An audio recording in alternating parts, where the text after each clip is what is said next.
Hello, friends. I'm Danish Khan, and I have a special guest with me, Vamsi Vakulabharanam. Vamsi is professor of economics at University of Massachusetts Amherst, and he's also co-director of Asian Political Economy program at Political Economy Research Institute in Amherst, Massachusetts. Vamsi has an upcoming book titled Class and Inequality in China and India.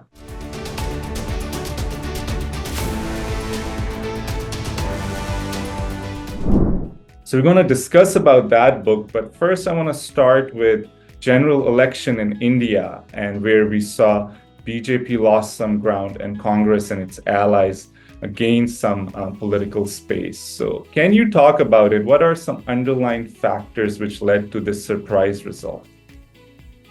Thank you, Danish. Firstly, for talking to me about my forthcoming book and also the Indian elections. In my opinion, this election is a very, very critical one for Indian people, especially those people who are somewhat inclusive in terms of India's growth and people who want India to be tolerant, which is the path that India chose after 1940s. This is a crucial election. And in many ways, I think it's a major setback for the current ruling regime. The alliance was expecting to win more than 400 seats out of 540, roughly 542. And they ended up, the ruling party did not even get a majority. And the alliance was reduced to less than 300 seats. Just a little above the, bare majority. So it's a huge setback. So what is the setback about? If we want to think about what it means.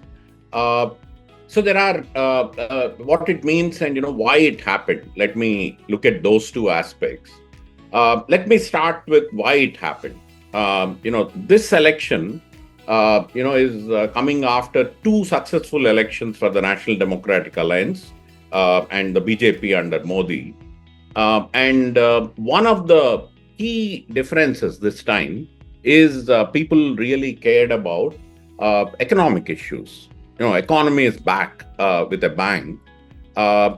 Issues like unemployment, issues like inflation, issues like livelihoods, these issues became very important. So what this election signifies is that, the key bread and butter issues pushed back what worked in the last two elections, which is one is nationalism. They were pushing the ruling regime was pushing a particular brand of nationalism, an authoritarian form of nationalism in India. And that has been pushed back. And secondly, they were also pushing a broad economic set of policies that favored the rich. And that's been questioned. So it's like, ultimately, economy came back, economic issues came back. And people also realize, how long can we eat nationalism and charisma? We need to eat, our regular livelihood, consumption. So in a way, that is the main lesson I would draw from this election. But at the same time, you also saw, it's not a national election. There's not one trend across the country. There are some states, where BJP did very well. There are some states where the Congress and allies made huge gains. So part of it is, it's subnational. There are lots of dynamics at a local level. So you cannot simply make one statement that works for the whole country. But at the same time, what is interesting is this time, Congress and allies, all the opposition parties were able to forge a better unity against the ruling dispensation. And I think that made a huge difference. But in terms of, a more long-term perspective on what this election means, If you look at Indian story after 1990s, we'll also get into this, when we discuss our, my forthcoming book. India implemented market reforms right around the time Pakistan also implemented market-oriented reforms, what we called as liberalization policies. And during the 90s and early 2000s, either the Congress government or the, BJP-led government, they implemented what I would call a ruthless neoliberal kind of policies. Extremely strong market-oriented policies, which watered down, the earlier welfare measures that existed between 1950s and 1980s. And I think there was a huge backlash, to that by the early 2000s. So the United Progressive Alliance, led by the Congress, which came to power in 2004, they started implementing welfare-oriented measures along with, market-oriented policies. So, slightly responsive kind of neoliberalism is how I would call it. And that deepened. They won two elections, one in 2004, the second one in 2009. Especially, the first victory led to the creation of the Rural Employment Guarantee Scheme across the country, the Right to Information Act. But post 2009, they also started implementing right to education, a whole, series of, welfare-oriented measures. And that led to a backlash from the elites in India. Both, the capitalist classes, the political elites, but also the professionals, middle classes, they rebelled against, this welfare orientation of that regime. So the way to kind of locate Modi or Modi-led BJP or the National Democratic Alliance is, they represented the wishes of the elite. So now there is a puzzle. How do you win an election only with the backing of the elite? And that is where the nationalist ideology played a key role. So they said development to all, sabka saath, sabka vikas. But I think the key, the core of their ideology was, how do we favor the elites in economic policy, and how do we garner the vote, the electoral vote? And they got it through mainly, the ideology of Hindu nationalism. And then, they didn't disband the welfare policies, but, they continued with some of the welfare measures. They would have become hugely unpopular if they had disbanded the welfare. But, they didn't really expand the welfare programs. In fact, the welfare programs became stagnant during the entire 10-year period. So the gap, was filled by Hindu nationalism. And 2019 election is precisely, as an economist, it was really confounding for me because economic issues didn't seem to matter all of a sudden. And then, 2024 election, the recent election, it's economic issues make a huge comeback. And people are asking, livelihood related questions. So in a way, it's not that Hindu nationalism has become less popular, but I think economic issues became more prominent, more important in the minds of people. And in that sense, if you look at, so this is the backlash from the people. So you have a market-oriented reforms. First, there is a popular backlash in 2003, 2004. Then you have an elite backlash in 2014. And in 2024, people have again come back and said, we don't want policies that only favor the elites. So that's how I would want to interpret this particular outcome. Now, this looks fascinating and looking forward to the book. You talked about the different political trajectories of both countries in the book. Can you specify what are some critical junctures in the evolution of processes of inequality in the context of China and India? So very fascinatingly, the countries have discontinuities around the same time.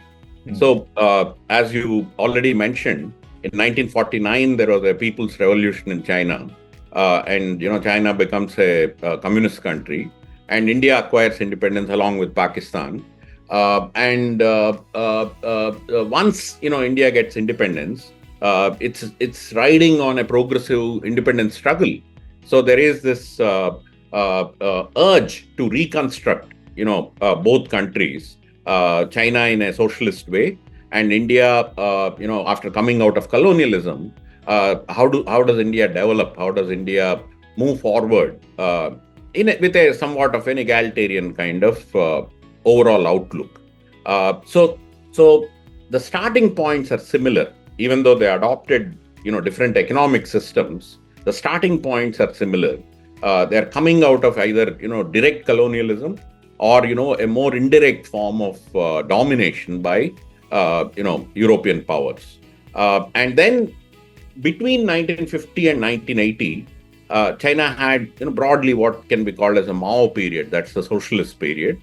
And India tried a mixed economy approach in terms of ownership of productive assets. India had public sector as well as private sector, and public sector was the dominant productive sector in the Indian economy during that whole period, 1950 to 1980. And then what is interesting is post 1978, China embarks on very significant reforms that alters the entire economy. To basically start shrinking the plan. And they start providing a greater space for markets during the 80s, and starting around 91, 92, China starts implementing reforms that push it towards capitalism. In the Indian case, the interesting similarity is post 1980. Until that point in time, when Indira Gandhi was in power, she basically adopted the mixed economy approach. She was making gestures towards, implementing some socialist kinds of policies. She didn't really succeed very deeply. But 1980, when she gets re-elected, 75 to 77, there's an emergency. She gets arrested. She loses the general election. First time opposition comes to power. And that regime lasts only 2 years. When Indira Gandhi is voted back to power in 1980, she starts implementing policies that are business friendly. They're not yet market friendly, but they're business friendly. This is a distinction that Atul Kohli, who is at Princeton University, makes. So interestingly, when China adopts market friendly policies, India adopts business friendly policies.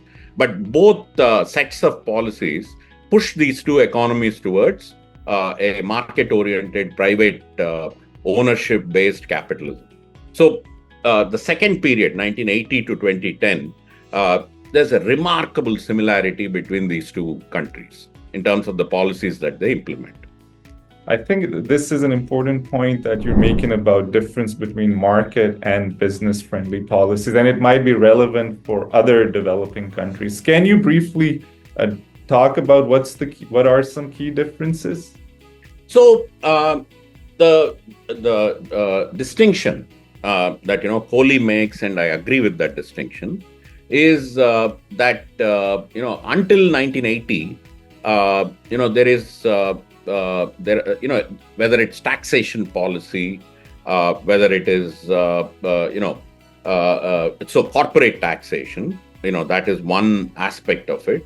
But also, estate taxation. Princely states in India survived until that period, and whenever those properties were passed on, when the princely rulers, erstwhile princely rulers, died, they were basically captured by the state. So some of those policies get altered very significantly, and in many ways, the Indian state begins to make it easier for business entities or corporate entities to get permissions from the government, to get licenses. India was known as a license Raj until that point in time. So they get easier pathways to get licenses, starting in the early 80s. So those would be business friendly.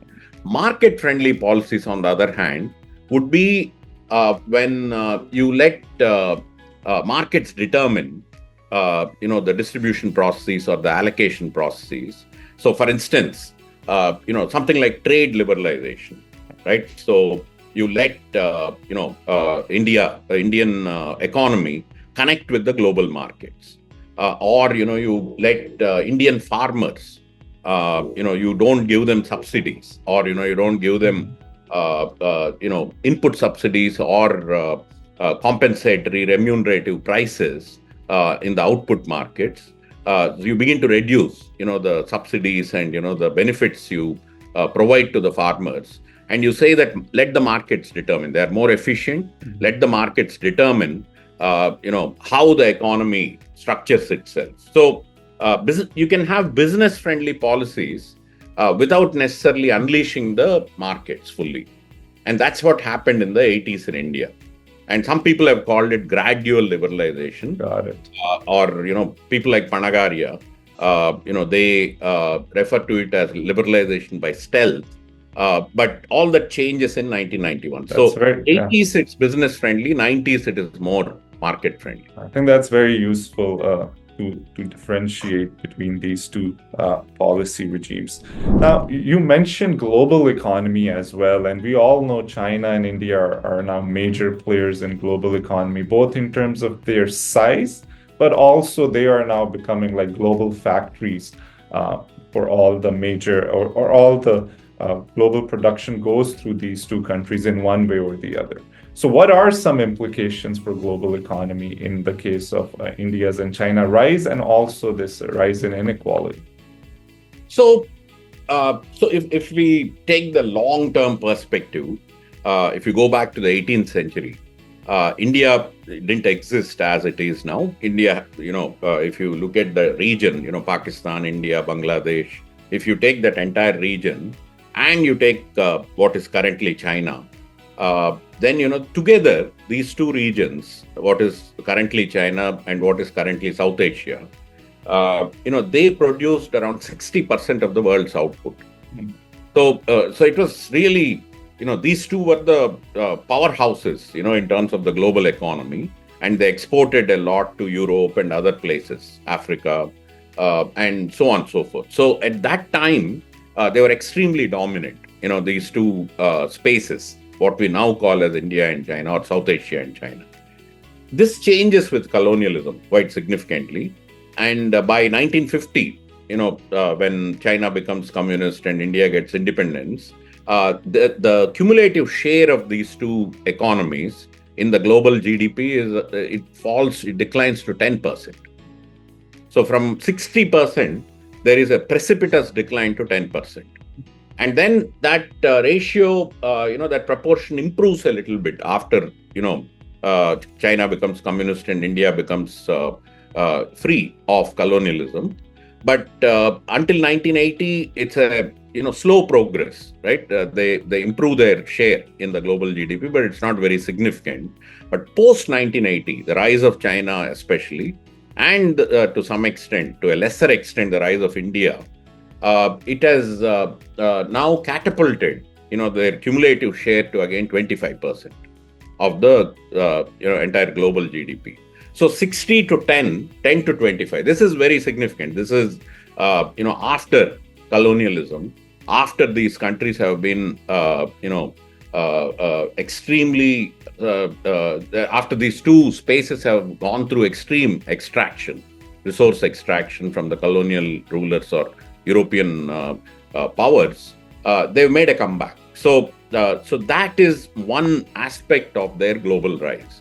They're now they occupy a much bigger space in the global economy compared to 1950.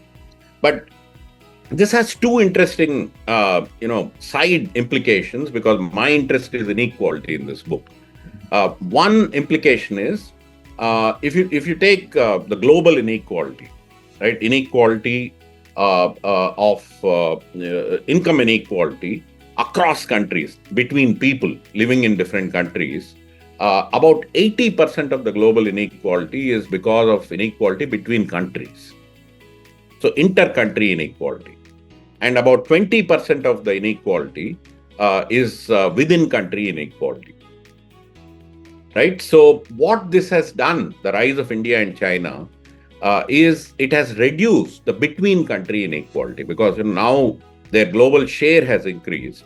So the between country inequality has gone down. But at the same time, as I argue in the book, post 1980s, both countries have become very unequal within their own countries, right? So what this does is, it worked quite well for a while, 1990s to around 2010 until the global crisis of 2008. Both these countries adopted a policy, that emphasized economic policies that emphasized exports to Europe and other spaces and investment, domestic investment. So those were, driving the growth process in both these countries between 1990 and 2010, roughly. But once the global crisis occurs and the world slows down, the exporting potential, in both these countries went down significantly, and investment levels have come down significantly in both countries. So they have a crisis. So what do you do when, there is a crisis of that kind? Both countries, instead of looking inward and transforming, we can also talk about it later in terms of what are the implications of the study. But both these countries, what they've done is they have externalized themselves. In other words, they export their capital to other countries.